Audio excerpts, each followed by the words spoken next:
ایک اور ناظرین خبر آئی ہے، یہ خبر سن کے مجھے تھوڑی سی حیرت ہوئی، لیکن اگر یہ خبر ٹھیک ہے اور اس کی تصدیق آ جاتی ہے تو بڑی شاندار خبر ہے۔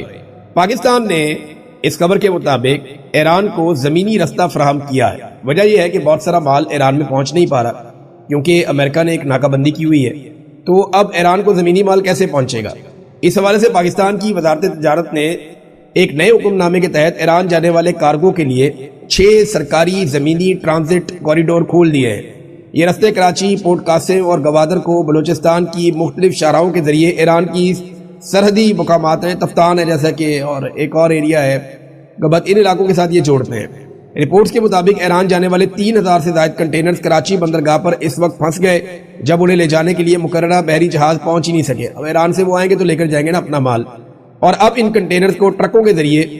زمینی راستے سے منتقل کیا جا رہا ہے۔ اس خبر پہ جو ہے نا وہ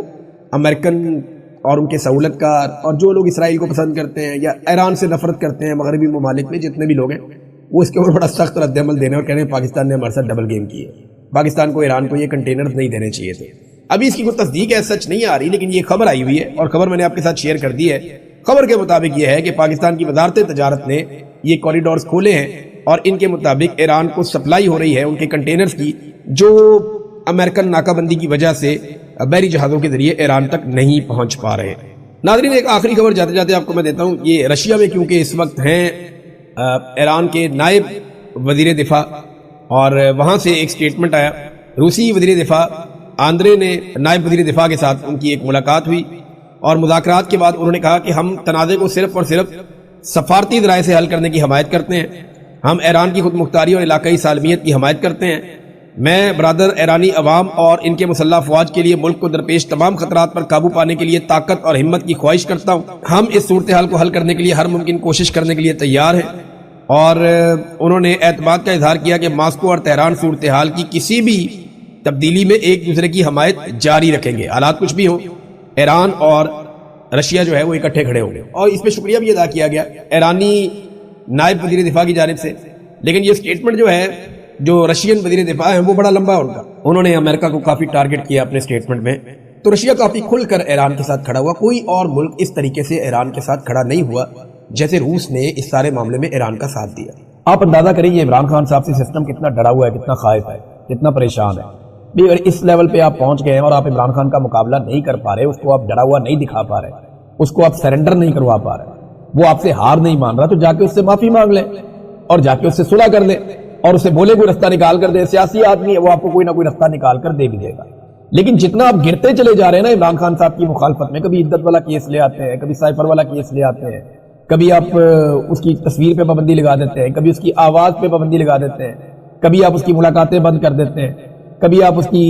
بیگم کو پکڑ لیتے ہیں، کبھی آپ اس کی بہنوں کو پکڑ لیتے ہیں، کبھی آپ خواتین کے اوپر ٹارچر کرتے ہیں، کبھی آپ بچوں پہ ٹارچر کرتے ہیں۔ جگہ جگہ آپ دربدر ہو رہے ہیں، باہر دنیا میں آپ دربدر ہو رہے ہیں، پاکستان کے اندر یونیورسٹیوں کے چکر لگا لگا کے آپ تھک گئے ہیں، کوئی آپ کی بات سننے کے لیے تیار ہی نہیں ہے۔ حتیٰ کہ آپ نے یہ بھی سوچ لیا کہ 25 سال تک کے تمام لوگوں سے ووٹ کا حق ہی چھین لیا جائے۔ جب آپ اس حالت میں آ گئے ہیں تو اب آپ ایک ذہنی مریض بن چکے ہیں، یہ پریکٹیکلی ذہنی مرض ہے اور کیا ہے، آپ مقابلہ ہی نہیں کر پائیں گے پاکستانیوں کا۔ تو جائے جا کے عمران خان سے معافی مانگیں، اس سے کہیں کوئی رستہ نکال کر دے، اس سے صلح کریں، وہ آپ کو کوئی نہ کوئی رستہ نکال کر دے دے گا، وہ پولیٹیکل آدمی ہے۔ وفاقی وزراء بھی بچ گئے،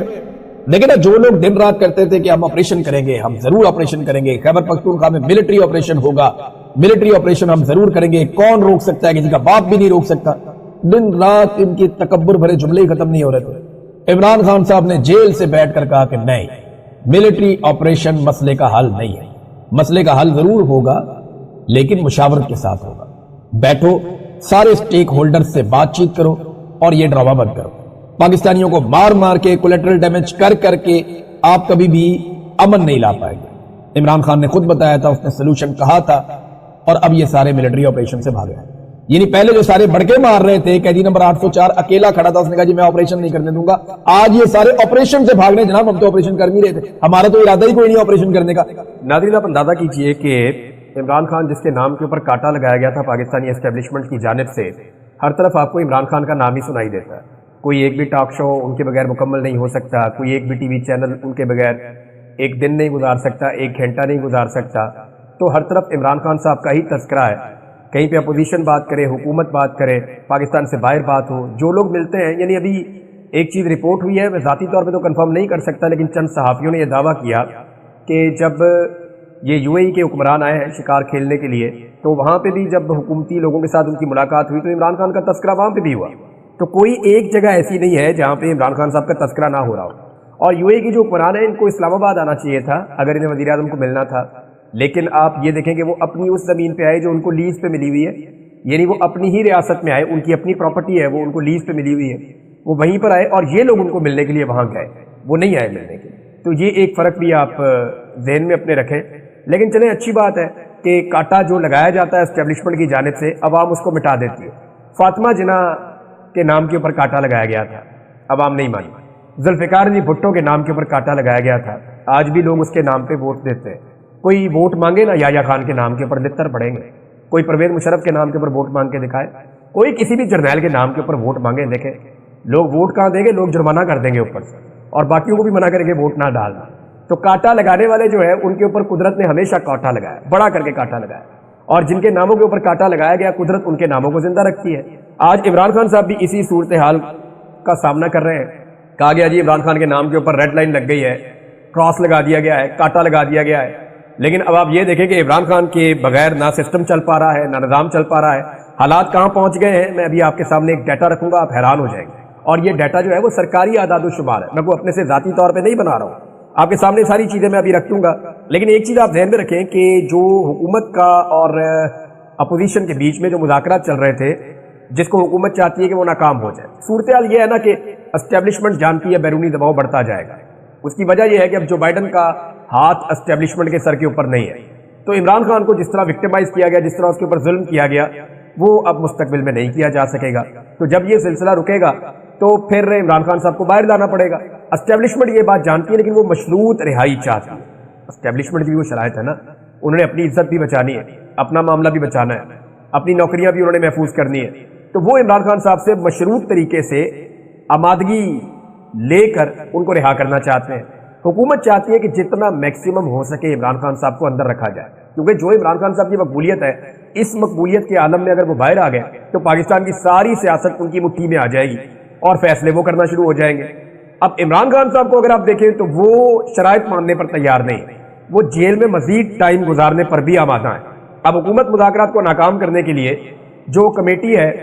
جو مذاکراتی کمیٹی پاکستان تحریک انصاف کی جانب سے ہے، ان کی ملاقات عمران خان صاحب سے نہیں کروا رہے۔ حالانکہ کمیٹی نے مطالبہ کیا بڑا کلیئرلی کہ آپ اب ہماری ملاقات کروائیں ذرا آزادانہ ماحول میں،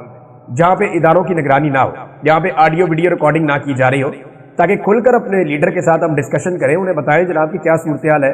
اور عمران خان صاحب کے ساتھ کھل کے ہم بات کریں، وہ کھل کے ہمارے ساتھ بات کریں، تو کسی نتیجے پر پہنچنے کی کوشش کریں، اور مذاکرات سے ہی مسئلے کا حل نکلتا ہے۔ جنگوں کے بعد بھی مذاکرات ہی ہوتے ہیں الٹیمیٹلی۔ اب یہاں پہ جو عامر مغل صاحب ہیں انہوں نے کچھ حقائق سامنے رکھے ہیں، ویسے بھی یہ حقائق لکھے ہوئے ہیں۔ کمیٹی کی جو آپس میں دو کمیٹیوں کی میٹنگ ہوئی تھی، حکومتی اور اپوزیشن کی، جو آپس میں مذاکراتی کمیٹیاں بیٹھی تھی، تو جو اعلامیہ آیا تھا اس کے بارے میں آپ کو بتا رہا ہوں، تحریری طور پہ وہ موجود ہے، اور اس میں 2 جنوری کا جو مشترکہ اعلامیہ تھا اس کو اگر آپ غور سے پڑھیں تو 5 پیراگراف میں 4 مرتبہ عمران خان سے ملاقات اور ان کی ہدایات کی روشنی میں آگے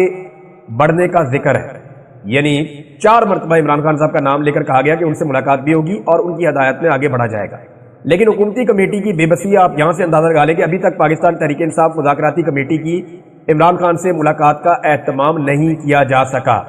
حکومتی لوگ کہہ رہے ہیں جی عمران خان صاحب کی ملاقات ہونی چاہیے، لیکن آپ کو پتہ نا فیصلے تو کہیں اور ہونے ہیں، اور فیصلے جو ہے وہ جو کمیٹی بنائی ہوئی ہے ان کے اوپر بھی تو نواز شریف ہے، ان کے اوپر بھی تو مریم نواز اور شہباز شریف ہے، تو وہ اس بات کو جانتے ہیں کہ اگر ہم نے ان مذاکرات کی کامیابی کی طرف بڑھنا شروع کر دیا تو ہمیں اپنی حکومت سے ہاتھ دھونا پڑ جائے گا، اور اس کے بعد انہیں حکومت نہیں ملنی، چاہے وہ جعلی فارم 47 بھی لے لیں، لوگ اس کا بھی حل نکال دیں گے۔ تو اب کے تو لوگوں کو انہوں نے دھوکہ دے دیا، لیکن ہر مرتبہ یہ ہو نہیں پائے گا، اور یہ حکومت بھی پورا ٹائم کرتی ہوئی دکھائی نہیں دے رہی۔ تو اس پہ اسد کیسر صاحب نے سٹیٹمنٹ دیا کہ اگر ملاقات آپ نے نہیں کروانی تو پھر آپ مذاکرات کو بھول جائیں، پھر معاملہ کسی اور طرف جائے گا۔ پاکستان تحریک انصاف ویسی ایک عوامی تحریک چلانا چاہتی ہے، اور وہ یہ ٹیسٹ کرنا چاہتی ہے کہ جو بائیڈن کے جانے کے بعد بھی پاکستان کی اسٹیبلشمنٹ اسی طرح سے ظلم، بربریت اور جبر کو جاری رکھتی ہے، یا ڈونلڈ ٹرمپ کی انتظامیہ ان کے سر کے اوپر ہاتھ نہیں رکھے گی اور یہ وہ سارا کچھ نہیں کر پائیں گے جو اس سے پہلے انہوں نے کیا۔ دیکھیں اگر ظلم، جبر اور فسطائیت یہاں پہ جاری رکھتے ہیں اور جو بائیڈن کی طرح ڈونلڈ ٹرمپ ان کے سر پہ ہاتھ نہیں رکھتا تو 2-3 چیزیں ہو جائیں گی۔